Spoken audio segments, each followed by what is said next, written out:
Hi, my name is Brian Kelly. I'm the gardener here in the Rose Garden in the National Botanic Gardens in Glasnevin, and I'm going to tell you a little bit about our rose garden. It was opened in 1958 and the design that we see of paths is pretty much as it was then. As you come over the bridge, over the Tolka, on the left hand side are hybrid teas, on the right hand side floribunda roses, and along the wall we have our climbers and through the pillars also. Now the difference between hybrid teas and floribundas is as such that teas were developed to produce a single bloom, which we have here. It was to be a large bloom, long petaled and scented. And the floribunda, which arrived later, was bred to produce a cluster of blooms. They were smaller in size and unscented in general.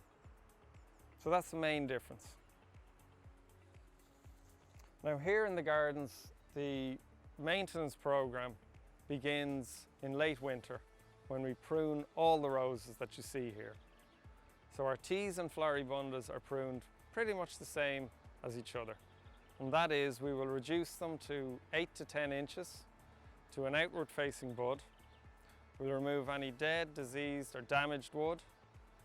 We'll try and keep an open centre on the plant, and that's to allow air circulation.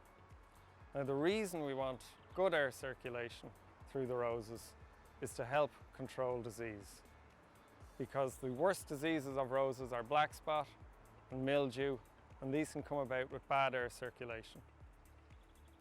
So we have examples here of what those diseases are. And this is powdery mildew. This is how it manifests itself.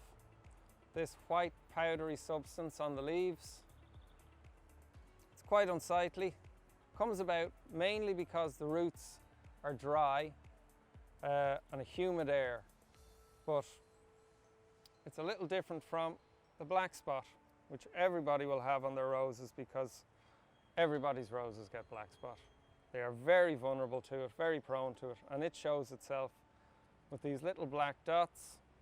After a while, the leaves will yellow, then they'll fall off, and over time, the vigor of the plant will be reduced.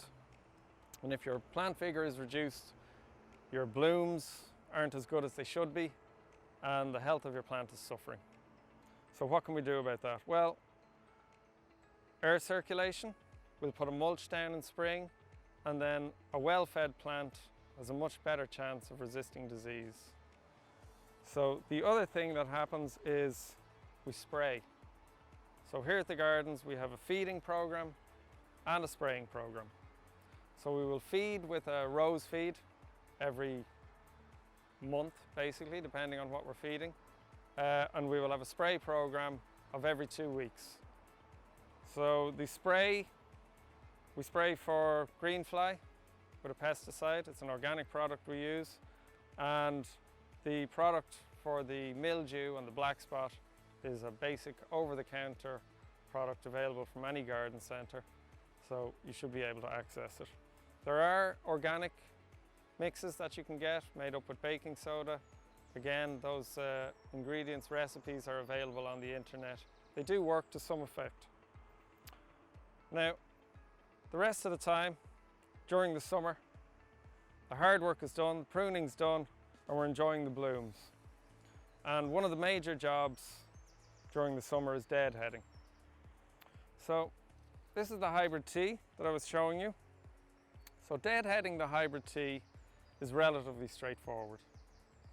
Secateurs, nice and sharp, no breaking off of roses or bending them or twisting them. That allows disease in. So a nice clean cut just above the second leaf. That's it, job done. Take the bloom away, put it in the compost bin or in the bin. The floribundas, however, are slightly different because they produce their flowers in clusters. What generally happens is the center flower in the cluster will open and fade first. So what happens here is we will remove, here we have one, the center blossom, There we go. And this gives time then for the outer blossoms to open up fully and to display themselves as best they can.